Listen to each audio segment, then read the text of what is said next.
puisque la complétude et l'unité, on va pouvoir les trouver justement grâce aux relations qu'on va vivre, qui seront souvent des relations pas hyper confortables, mais grâce à elles, on va faire ce chemin intérieur, d'accord?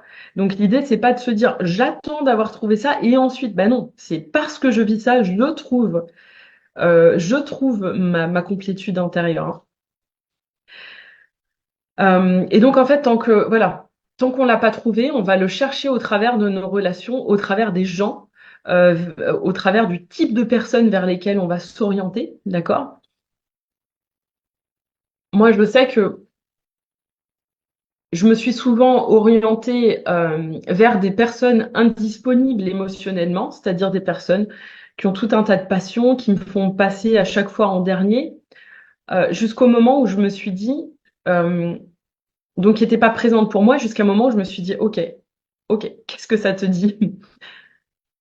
En fait, le message, c'est à quel point toi-même tu es indisponible pour toi-même.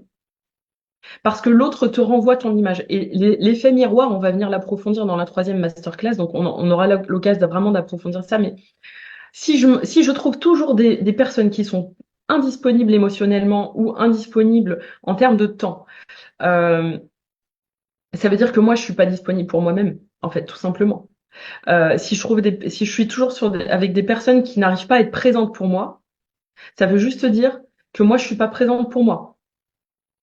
Donc, en fait, c'est super, ça m'enseigne. Et après, à moi de faire ce chemin, ce pèlerinage, parce que c'est pas juste, ah, je vais faire 3 pas.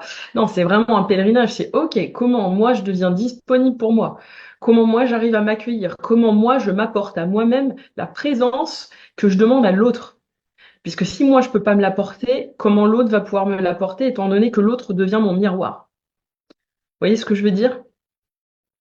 Donc, à chaque fois qu'on a des espaces dans lesquels on n'a pas encore trouvé la complétude, on va le rechercher au travers des relations. N'oubliez pas que voilà, tout ce qui vit à l'extérieur vit obligatoirement à l'intérieur.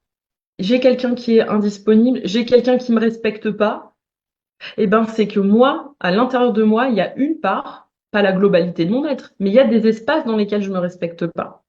Obligatoirement, puisque si je me respectais totalement dans tous mes espaces, j'aurais pas en face de moi quelqu'un qui me respecte pas, ou alors je serais partie, ça n'aurait même pas lieu d'être. J'aurais mis un terme à la relation sans problème, ça n'existerait pas.